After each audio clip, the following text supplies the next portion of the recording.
Hello, it's Nikki. Today I want to talk about asking for help. And this is very new to me, asking for help.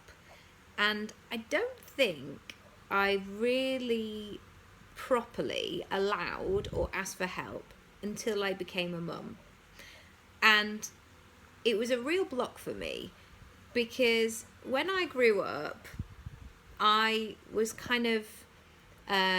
my parents were really big on like resilience being they sound like a pair of dictators, they weren't, but like resilience and not kind of waiting and just hoping. Like they really taught us to be proactive, basically. Like if you need to like phone this person, do it. If you don't know what the time is of the dance lesson, give them a ring. And so this would be me, when I was 7, like, hello.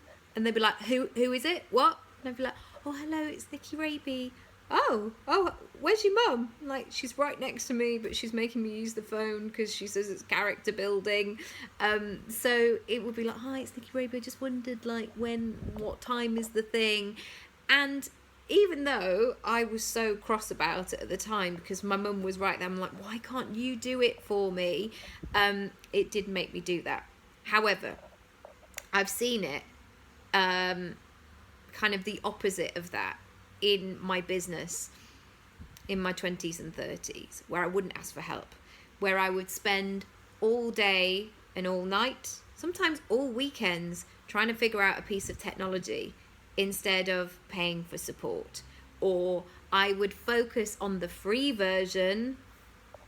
That's another story for another time. The free version, instead of paying the £5 that I needed to upgrade, so I wouldn't have to keep manually doing stuff. I did that for years and it was so frustrating.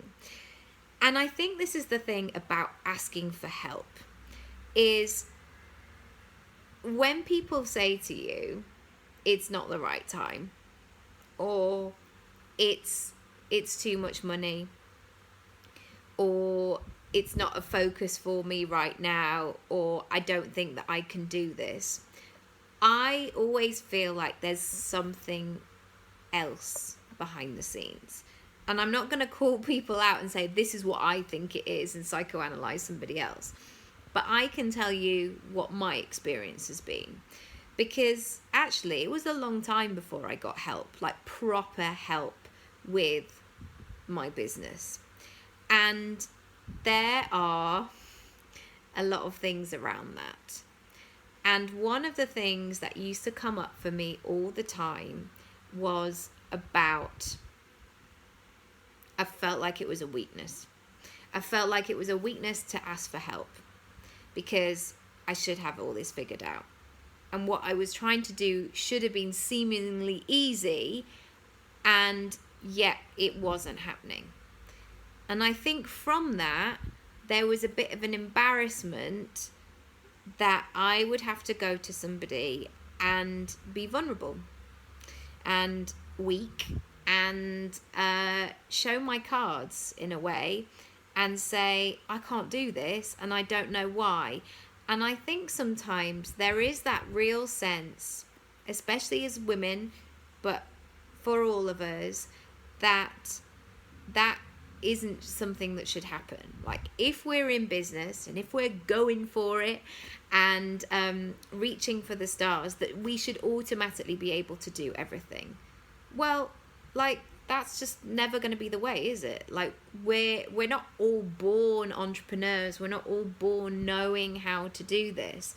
But there is sometimes a block of, is this person going to take care of me? Is this person going to shame me for not doing the things that I thought I should have done up until now?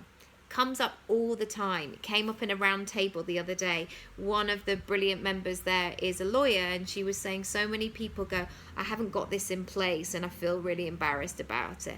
And what it does is it holds people back. It holds you back from the money that you want to make. It holds you back from going live on your website. If you're not feeling like the foundations are in place, then you're going to play small. Another thing that has come up for me before is this sense of, if I invest this money, then I'm really gonna have to go for it. I'm really gonna have to make it real. And sometimes the dream of like working and tweaking and doing all that stuff behind the scenes. I've got toothpaste on my front, by the way. Sorry, I've just noticed that.